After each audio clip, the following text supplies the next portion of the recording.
Which of the following is correctly matched. तो economy related question है, काफी basic question है, आपको एनसीईआरटी में भी मिल जाएगा, बट क्योंकि कंसर्निंग इसके कुछ आर्टिकल दिया हुआ था न्यूज़पेपर के अंदर, इसी वजह से इस पे क्वेश्चन बनाया गया। चलिए देखते हैं क्या चीज पूछी गई है यहाँ पे oligopoly, monopolistic, perfect, different type की मार्केट्स होती हैं, हम जानते हैं, उनके बारे में पूछा है कि इसका मतलब क्या होता है। ओलिगोपोली के अंदर there is no one big seller with any significant influence on the market. तो यहाँ पे कोई एक बड़ा सेलर नहीं होता है जिसका बहुत ज्यादा डोमिनेशन हो मार्केट के ऊपर। May be monopolistic, the products are similar but all sellers sell slightly differentiated products. तो इसमें ज्यादातर जो प्रोडक्ट्स होते हैं सेम नहीं बट सिमिलर होते हैं और स्लाइटली डिफरेंशिएटेड प्रोडक्ट्स को यहाँ पे सेल किया जाता है। परफेक्ट में क्या होता है, there are various barriers to entry in the market and new firms find it difficult to establish themselves. तो इसमें क्या होता है, नए प्लेयर्स जो है उनके आने में थोड़ी सी कठिनाई होती है, उनको एंट्री करने में परेशानी होती है।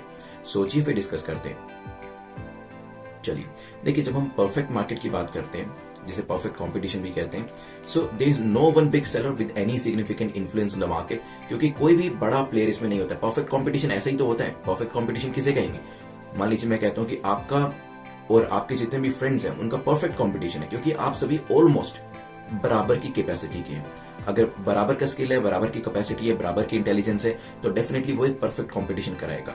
अगर इम्परफेक्ट कहेंगे तो कैसे होगा, जहां पर कोई बराबर ही नहीं है उसे कहेंगे इम्परफेक्ट कंपटीशन। समझ में आ रहा है? जैसे चलिए मैं आपको एक क्रिकेट के एग्जांपल से समझाता हूं। मान लीजिए मैं कहता हूं कि आज इंडिया और ऑस्ट्रेलिया का मैच है, क्या कहेंगे आप, परफेक्ट कंपटीशन है, ठीक है। अगर मैं कहता हूं इंडिया और अफगानिस्तान का मैच है, तो उतना ज्यादा परफेक्ट कंपटीशन नहीं है, it's an imperfect competition, because result को थोड़ा सा एंटिसिपेट किया जा सकता है। यहाँ पर हमें पता है कि इसमें जो इंडिया की कैपेसिटी और अफगानिस्तान की कैपेसिटी है उसमें काफी डिफरेंस है, लेकिन इंडिया और ऑस्ट्रेलिया दोनों ही काफी बेहतरीन टीम्स हैं। तो यहाँ पर we can say that this is the perfect competition. चलिए, आप हो सकता है इस चीज में डिफरेंट राय रखते हो, but this is what my very little cricket knowledge says. चलिए चलते हैं यहाँ पर। परफेक्ट के बारे में मैंने आपको बता दिया, सो दिस इज इनकरेक्ट, क्योंकि इसकी एक्सप्लेनेशन जो है वो ओलिगोपोली में दे रखी है। तो ओलिगोपोली तो वैसे ही इनकरेक्ट हो जाएगा। क्यों? क्योंकि जब हम ओलिगोपोली की बात करते हैं, there are various barriers to entry into the market. Market में एंटर करना उतना आसान नहीं होता है, और न्यू फर्म्स जो होती हैं they always find it difficult to establish themselves. तो ध्यान रखिएगा, ये ओलिगोपोली और परफेक्ट को आपस में इंटरचेंज करके दिया गया था।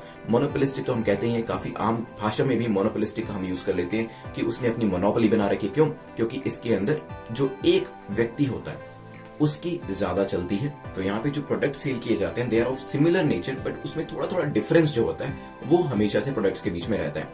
अब मुझे ओलिगोपोली, मोनोपोलिस्टिक, परफेक्ट के एग्जांपल जो है वो जरूर दीजिएगा कमेंट सेक्शन के अंदर।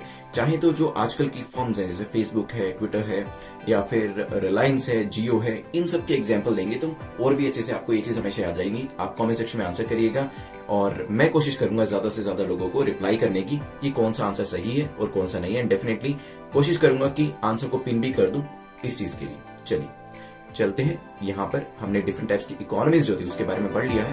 आप चलते हैं।